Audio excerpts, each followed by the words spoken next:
love us when we do this. This is my favorite. Okay. Myth. Now you're hearing a lot about rate buy downs right now. Can we do a role play? Sure. Can we do a role play? Great. What am I playing? You be the real estate agent and I'll be the buyer. Hey, Darcy, I know we want to go buy that house for $600,000, but you know, my mortgage originator was telling me about this really cool product. It's called a 2-1 buy down. And I think that's the best way. And then I also want to offer like $25,000 less and get $25,000 off the seller because it's now a buyer's market. And I just want to see all the sellers like squirm a little bit.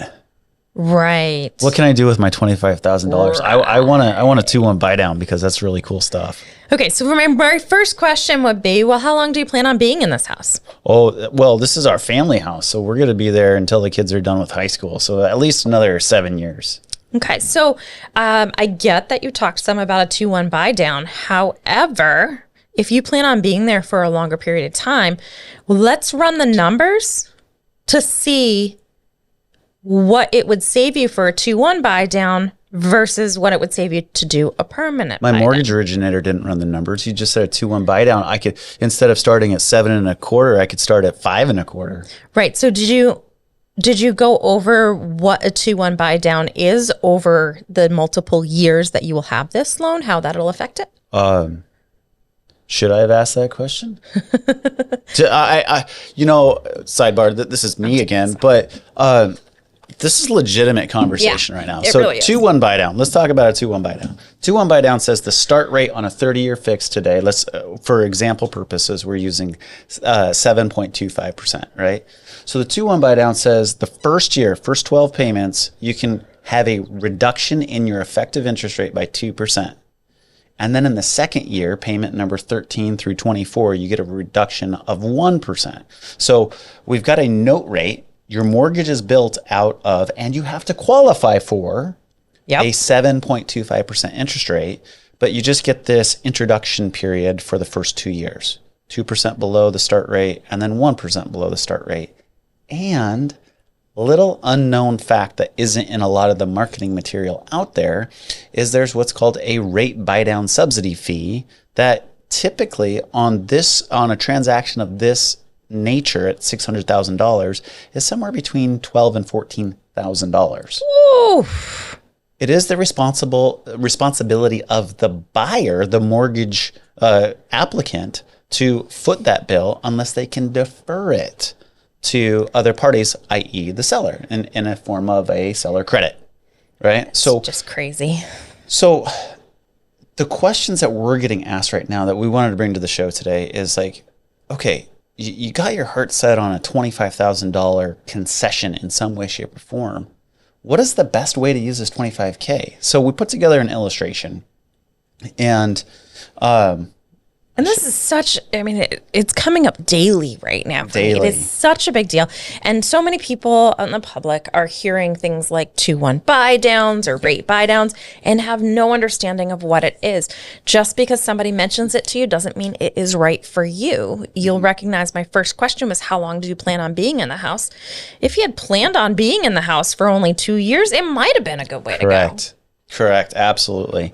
And that's not the first time we've asked that question. No, that is a very common question for us. And so with the illustration that we've prepared, and it'll be down in the comments here for the show, we said, okay, great. If everything's equal, how does this scenario play out for you, the buyer, right?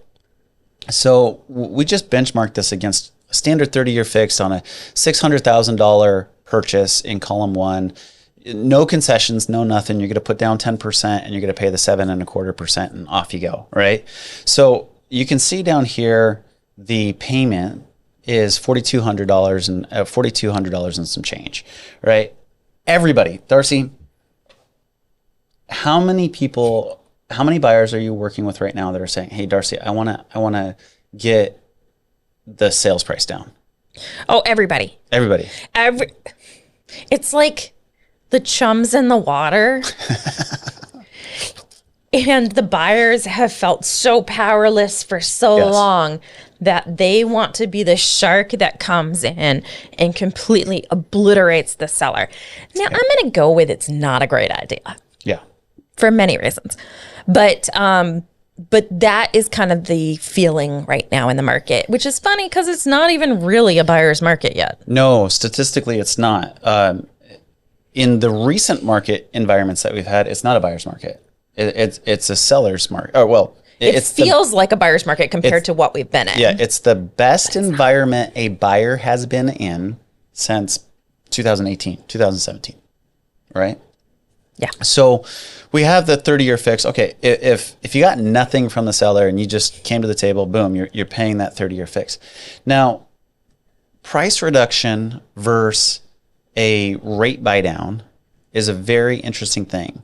Money in your pocket is better in your pocket than it is in your house. So if we go do a price reduction of that $25,000 and we bring that purchase price down to $575,000, look where your payment comes down. It comes down $150. Which I can't tell you $150. how many people would be like, yeah, we negotiated down $25,000. Like, be all proud of that. Saving $125 a month. Woo! We're good. We're good. Buy myself an extra Starbucks now An extra? a day. How about two? Yeah. So, well, with their prices, it could just be one. You're right.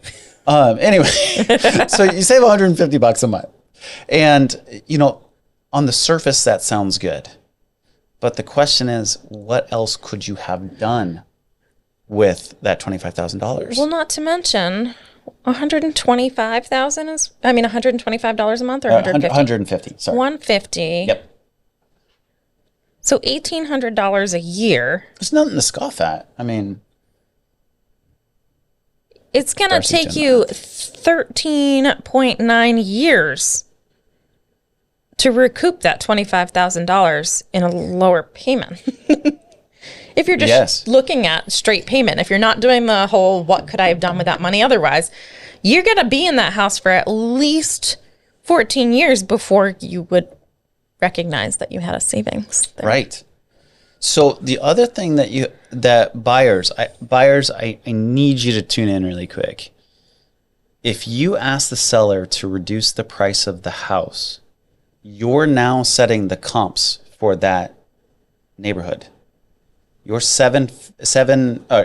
575 is now the new baseline for that neighborhood. Now you need the next house to sell for more than yours so you can get your value back up. Yeah. So we're kind of trying to catch a falling knife right now.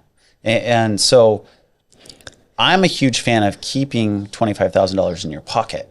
So if we could look at either a rate buy down, a permanent rate buy down, not the temporary 2-1 buy downs, but a permanent rate buy down, is that better for you?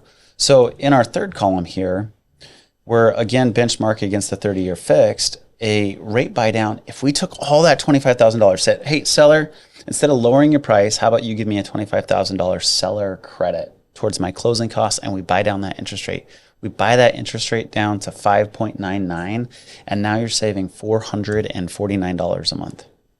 That's pretty significant. That's some cheddar. Yeah. You can do something with that more than Starbucks. That's changing cheddar, because now if you can take that $450 and go put it into an asset that is returning a greater rate of return than 5.99, Right. boom, that's the power of interest. Right.